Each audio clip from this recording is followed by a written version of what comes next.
दोस्तों इस वीडियो में हम LIC जीवन लक्ष्य पॉलिसी को समझेंगे जिसका टेबल नंबर है 933। ये LIC की एक ऐसी स्कीम है जहां पर पॉलिसी होल्डर को प्रोटेक्शन के साथ साथ सेविंग करने का मौका भी मिलता है। जैसे उदाहरण के तौर पे मान लीजिए एक पॉलिसी होल्डर है और इस पॉलिसी होल्डर ने 25 वर्षों के लिए इस पॉलिसी में इन्वेस्ट करने का सोचा। अब इस केस में मान लीजिए अगर पॉलिसी होल्डर को पॉलिसी के दौरान किसी भी समय मान लीजिए पॉलिसी होल्डर की डेथ हो जाती है तो उस केस में उसके परिवार को पूरा डेथ बेनिफिट LIC के द्वारा दिया जाएगा। और दूसरी तरफ अगर मान लीजिए पूरी पॉलिसी पीरियड के दौरान पॉलिसी होल्डर को कुछ भी नहीं होता और ये पॉलिसी मैच्योर हो जाती है तो इस केस में जितना भी पैसा पॉलिसी होल्डर ने इन्वेस्ट किया था प्लस जितना भी इंटरेस्ट बनेगा इस पूरे पीरियड में ये सारा का सारा पैसा पॉलिसी होल्डर को LIC के द्वारा दे दिया जाएगा। अब इस पॉलिसी की अगर मैं सबसे शानदार बात आपसे डिस्कस करूं तो इसका जो डेथ बेनिफिट है ये यूनिक है। यानी LIC की और भी ढेरों पॉलिसीज हमने डिस्कस की हुई है। इसका डेथ बेनिफिट मैं आपको समझाऊं उससे पहले मैं बता दूं अगर आपको इस पॉलिसी को दूसरी पॉलिसी से कंपेयर करना है जैसे LIC जीवन आनंद, LIC सरल पेंशन योजना, LIC जीवन लक्ष्य और भी ढेरों पॉलिसीज LIC की हमने अपने चैनल पे डिस्कस की हुई है। सारी की सारी वीडियो का लिंक मैं आपको डिस्क्रिप्शन बॉक्स में दे दूंगा। अगर आपको पॉलिसीज कंपेयर करनी है तो सारे के सारे लिंक मैं आपको डिस्क्रिप्शन बॉक्स में दे दूंगा। अब इस पॉलिसी की जो सबसे शानदार बात है यानी जो इसका डेथ बेनिफिट है वो एक बार हम यहां पर समझ लेते हैं। मान लीजिए एक व्यक्ति है जिसने 25 सालों के लिए इस पॉलिसी को परचेज किया। अब इस पॉलिसी होल्डर की लेट से जब इसने पॉलिसी परचेज की उसके 5 साल के बाद ही इस पॉलिसी होल्डर की डेथ हो जाती है तो इस केस में LIC ये बोलता है कि इस समय पॉलिसी हम क्लोज नहीं करेंगे, आगे के जितने भी प्रीमियम्स हैं वो LIC भरेगा।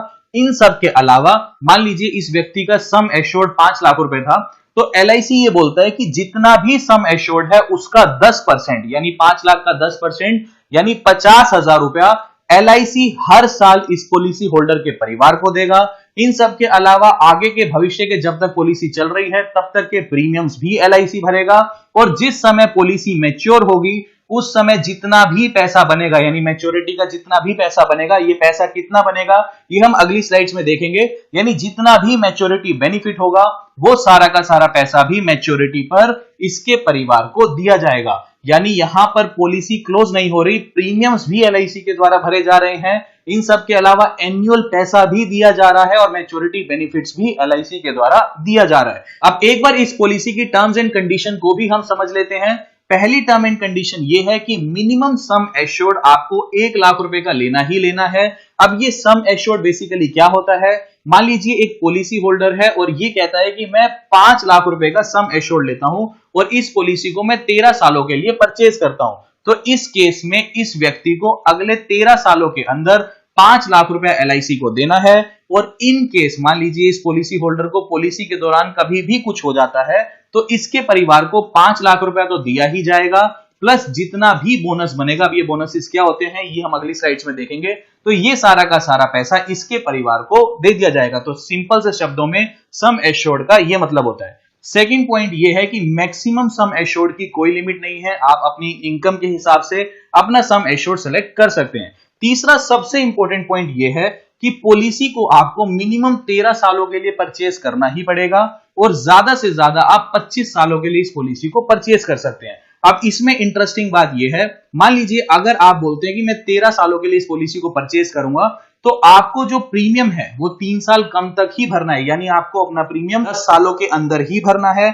इसी प्रकार अगर आप 25 सालों के लिए इस पॉलिसी को परचेज करते हैं तो 25 - 3 यानी 22 साल के अंदर ही आपको अपना प्रीमियम भरना है। यानी पॉलिसी के आखिरी के 3 साल आपको कोई भी प्रीमियम भरने की जरूरत नहीं है। इन सब के अलावा मिनिमम एज एट एंट्री 18 साल में आप इस पॉलिसी को परचेज कर सकते हैं, लेकिन पॉलिसी किसी भी हालत में मैच्योर हो जानी चाहिए जब आप 65 साल की उम्र में पहुंचेंगे। जैसे अब इस केस में अगर मैं आपको समझाऊं, अगर कोई 50 साल का व्यक्ति इस पॉलिसी को परचेज करता है तो वो व्यक्ति 25 सालों के लिए इस पॉलिसी को परचेज नहीं कर सकता, ज्यादा से ज्यादा 15 सालों के लिए ही इस पॉलिसी को परचेज कर सकता है। बिकॉज 65 साल की उम्र तक ये पॉलिसी किसी भी हालत में मैच्योर हो जानी चाहिए। इन सब के अलावा इस पॉलिसी के कुछ टैक्स बेनिफिट्स भी हैं, यानी जो भी आप प्रीमियम भरेंगे वो आपका टैक्स फ्री रहेगा सेक्शन 80C के तहत। और जो पॉलिसी होल्डर को मैच्योरिटी पर बेनिफिट मिलेंगे वो सेक्शन 1010D के तहत टैक्स फ्री रहेंगे।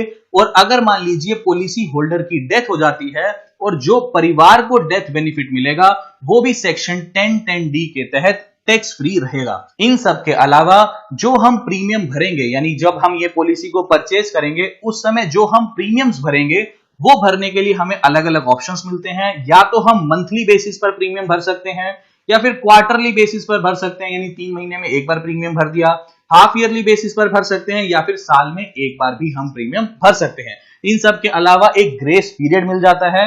जैसे मान लीजिए आप मंथली प्रीमियम भरते हैं, राइट, और आपका प्रीमियम मान लीजिए अब पेंडिंग है, 1 जनवरी को पेंडिंग है, ठीक है। अब आप किसी कारणवश 1 जनवरी को आप अपना प्रीमियम नहीं भर पाए तो अगले 15 दिन तक आपको कोई प्रॉब्लम नहीं है। ये 15 दिन का जो समय है इसे हम ग्रेस पीरियड बोलते हैं। अगर आप क्वार्टरली, हाफ ईयरली और ईयरली लेवल पर प्रीमियम भरते हैं तो इस केस में अगले 30 दिन के लिए आपको ग्रेस पीरियड मिल जाता है। मान लीजिए अगर आप 3 महीने में एक बार प्रीमियम भरते हैं और किसी कारणवश आप अपनी डेट पर प्रीमियम नहीं भर पाए तो अगले 30 दिन तक आपकी पॉलिसी एक्सपायर नहीं होगी, पॉलिसी चलती रहेगी। आपको ये 30 दिनों का ग्रेस पीरियड LIC के द्वारा दिया जाएगा। इन सब के अलावा सरेंडर ऑफ पॉलिसी का ऑप्शन भी मिलता है। मान लीजिए आपको पॉलिसी पसंद नहीं आई या फिर आपको भविष्य में इस पॉलिसी में पैसा नहीं भरना, तो आपके अगर मान लीजिए पॉलिसी को 2 साल कंप्लीट हो गए हैं तो किसी भी समय आप इस पॉलिसी को सरेंडर भी कर सकते हैं। या फिर इस पॉलिसी में लोन फैसिलिटी भी अवेलेबल है, आप इस पॉलिसी के अगेंस्ट लोन भी ले सकते हैं, लेकिन उस केस में भी कम से कम पॉलिसी को चलते 2 साल कंप्लीट हो जाने चाहिए। इन सब के अलावा राइडर्स का ऑप्शन भी इस पॉलिसी में अवेलेबल है। राइडर्स का ऑप्शन ऑलमोस्ट हर पॉलिसी में अवेलेबल रहता है, लेकिन इस केस में जो accidental death and disability benefit rider है इसमें एक एक्स्ट्रा फीचर आपको मिल जाता है। इस केस की अगर मैं बात करूं राइडर्स की, तो राइडर्स बेसिकली एक एक्स्ट्रा फीचर्स होते हैं। मान लीजिए जो आपकी पॉलिसी चल रही है उसके अलावा एक एक्स्ट्रा बेनिफिट्स होते हैं जिसके लिए आपको थोड़ा सा एक्स्ट्रा प्रीमियम भरना पड़ता है, लेकिन इनके बेनिफिट्स बहुत ज्यादा होते हैं। अब यहां पर अगर मैं पहला बेनिफिट राइडर आपको समझाऊं, यानी accidental death and disability benefit rider, तो इस केस में LIC ये बोलता है कि मान लीजिए अगर किसी पॉलिसी होल्डर की डेथ एक्सीडेंट के जरिए हो जाती है तो उस केस में उसे पॉलिसी का तो पूरा लाभ मिलेगा ही मिलेगा, प्लस उसे accidental death and disability benefit rider के तहत जितना भी अमाउंट बनेगा ये बेनिफिट भी उसे एक्स्ट्रा दिया जाएगा। अब इस केस में थोड़ा सा प्रीमियम जरूर बढ़ जाएगा, लेकिन यहां पर एक एक्स्ट्रा बेनिफिट आपको मिल जाता है। इन सब के अलावा LIC ये बोलता है कि अगर किसी पॉलिसी होल्डर को एक्सीडेंट के थ्रू, मान लीजिए एक्सीडेंट उस पॉलिसी होल्डर का होता है और इस एक्सीडेंट की वजह से उसको कुछ डिसेबिलिटी आ जाती है, मान लीजिए कोई बॉडी पार्ट परमानेंटली डिसेबल हो जाता है या किसी भी तरह की डिसेबिलिटी आ जाती है, तो उस केस में LIC ये बोलता है कि उसे पूरा एक्सीडेंटल डेथ बेनिफिट के बराबर ही पैसा दिया जाएगा, लेकिन ये पैसा इकट्ठा नहीं दिया जाएगा, अगले 10 सालों तक मंथली बेसिस पर LIC के द्वारा दिया जाएगा। साथ में अगर डिसेबिलिटी हो जाती है तो जितनी भी पॉलिसी का फर्दर टेन्योर बचा है, LIC की पॉलिसी जो चल रही है उसका भी सारा प्रीमियम माफ कर दिया जाएगा, और ये जो कवर चल रहा था एक्सीडेंटल डेथ बेनिफिट वाला, इसके भी जो बचे हुए प्रीमियम है ये भी सारे LIC के द्वारा माफ कर दिए जाएंगे। दूसरा जो राइडर है वो है एक्सीडेंट बेनिफिट राइडर। इस केस में मान लीजिए अगर किसी व्यक्ति का एक्सीडेंट होता है तो जो भी उसे चोट लगेगी या फिर जितना भी एक्सपेंस हॉस्पिटल का आएगा ये पैसा LIC के द्वारा दिया जाएगा अगर आप इस राइडर को चूज करते हैं। तीसरा है new term assurance. Term assurance आपको पता ही है, मान लीजिए कोई व्यक्ति टर्म एश्योरेंस लेता है तो उस केस में जितने का भी वो टर्म एश्योरेंस लेगा, मान लीजिए 50 लाख का लेता है तो 50 लाख, 1 करोड़ का लेता है तो 1 करोड़, अगर कुछ हो जाता है डेथ वगैरह पॉलिसी होल्डर की तो इस केस में ये सारा पैसा पॉलिसी होल्डर की फैमिली को दे दिया जाएगा। और चौथा जो राइडर है वो है न्यू क्रिटिकल इलनेस राइडर। इस केस में कुछ मान लीजिए 15-20 क्रिटिकल इलनेसेस कवर हो जाती हैं। इन केस पॉलिसी होल्डर को इन क्रिटिकल इलनेस का सामना करना पड़ा तो उस केस में सारा का सारा पैसा LIC के द्वारा इसके परिवार को दिया जाएगा। अब यहां पर सेटलमेंट के 2-3 ऑप्शंस आपको मिल जाते हैं। मान लीजिए कोई पॉलिसी होल्डर है और उसकी पॉलिसी मैच्योर हो जाती है। अब ये मान लीजिए पॉलिसी होल्डर को पूरी पॉलिसी के दौरान कुछ नहीं हुआ, पॉलिसी मैच्योर हो गई। अब पॉलिसी होल्डर के सामने 2-3 ऑप्शंस हैं। पहला ऑप्शन तो ये है कि अपना पैसा इकट्ठा ले ले, यानी लमसम ले ले। दूसरा ऑप्शन ये है कि मंथली बेसिस पर ले ले अगले कुछ समय के लिए। मान लीजिए वो उसके पास अब ये 3 ऑप्शंस मिल जाते हैं कि अगले 5 सालों तक ले सकता है, अगले 10 सालों तक ले सकता है और अगले 15 सालों तक ले सकता है। और तीसरा ऑप्शन ये है कि कुछ पैसा लमसम ले ले और कुछ पैसा मान लीजिए मंथली बेसिस पर आगे कंटिन्यू करता रहे।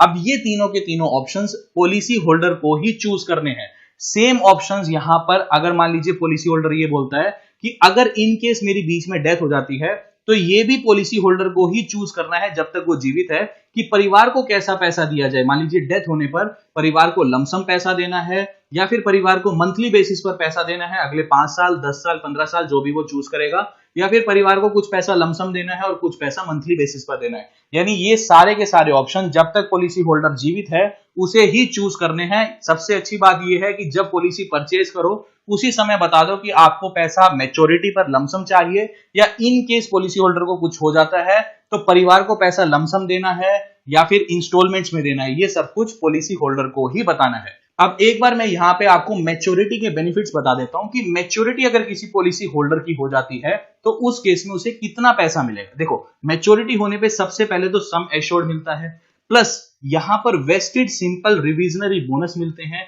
प्लस फाइनल एडिशनल बोनस मिलते हैं, राइट। अब यहां पे मैं आपको एक एग्जांपल के साथ समझाता हूं। मान लीजिए एक व्यक्ति है, उसने 5 लाख रुपए का सम एश्योर्ड चूज किया और पॉलिसी उसने ये कही कि मैं 25 सालों के लिए इस पॉलिसी को परचेज करूंगा। अब 25 सालों के लिए पॉलिसी है तो 22 साल उस व्यक्ति ने पैसा भरा होगा LIC को। अब मान लीजिए इस केस में अगर इसने मंथली बेसिस पर पैसा भरा होता तो 22 सालों तक हर महीने इस व्यक्ति को 1770 रुपए भरने थे। अगर मान लीजिए इस व्यक्ति ने एन्युअली पैसा भरा, यानी साल में केवल एक ही बार पैसा भरा होता, तो साल में इसको एक बार 20,787 रुपए भरने होते। इस हिसाब से अगले 22 सालों में इस व्यक्ति ने 4,57,772 रुपए भरे होते। और इस हिसाब से अगर मान लीजिए इस व्यक्ति को पूरी पॉलिसी के दौरान कुछ भी नहीं होता तो इसे मैच्योरिटी पर इसका सम एश्योर्ड जो कि 5 लाख रुपए है, इसका वेस्टेड सिंपल रिविजनरी बोनस बनता 6,12,000 रुपए, प्लस फाइनल एडिशनल बोनस बनता 13,37,000 रुपए। यानी अगर 22 सालों तक इसने पैसा भरा होता, फिर 3 साल इसे कुछ नहीं भरना था, तो यहां पर मैच्योरिटी होने पर LIC के द्वारा इसे 13,37,000 रुपए मिल जाते। अब इस केस में समझने की बात यह है कि 5 लाख रुपए इसने इन्वेस्ट किए, 25 सालों के बाद इसे 13,37,000 रुपए मिले। अब यहां पर रिटर्न आप ये मत देखना कि बहुत कम है, इसके साथ साथ इसकी लाइफ का कवर भी मिला, यानी परिवार को एक सुरक्षा भी मिल रही है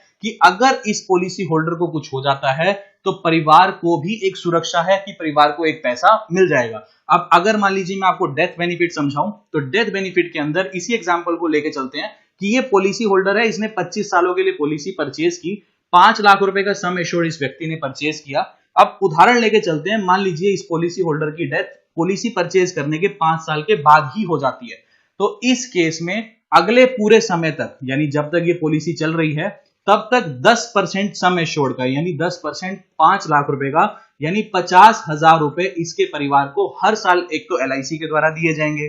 साथ ही में आगे पॉलिसी खत्म नहीं होगी, यानी 5 साल के बाद पॉलिसी खत्म नहीं होने वाली, पॉलिसी पूरा टाइम चलेगी। जितने भी प्रीमियम्स हैं वो LIC खुद भरेगा, परिवार को भरने की जरूरत नहीं है। एक बार जब पॉलिसी कंप्लीट हो जाएगी उस समय आपको मैच्योरिटी पर क्या मिलेगा, यानी परिवार को मैच्योरिटी पर 110% सम एश्योर्ड का, यानी 5 लाख का 110% यानी 5.5 लाख रुपए, प्लस यहां पर मिलेगा वेस्टेड सिंपल रिविजनरी बोनस जो कि बनेगा 6,12,000 के आसपास, प्लस फाइनल एडिशनल बोनस जो कि बनेगा 2,25,000 के आसपास। यानी इस केस में परिवार को 13,87,000 रुपए दिए जाएंगे। तो ये सिंपल सी सारी कैलकुलेशन थी LIC जीवन लक्ष्य पॉलिसी के बारे में। आई होप LIC जीवन लक्ष्य पॉलिसी क्या है, पॉइंट टू पॉइंट आपको सारी चीजें क्लियर हो चुकी हैं। तो अभी के लिए this is the end of the video. Thanks for listening and thank you all.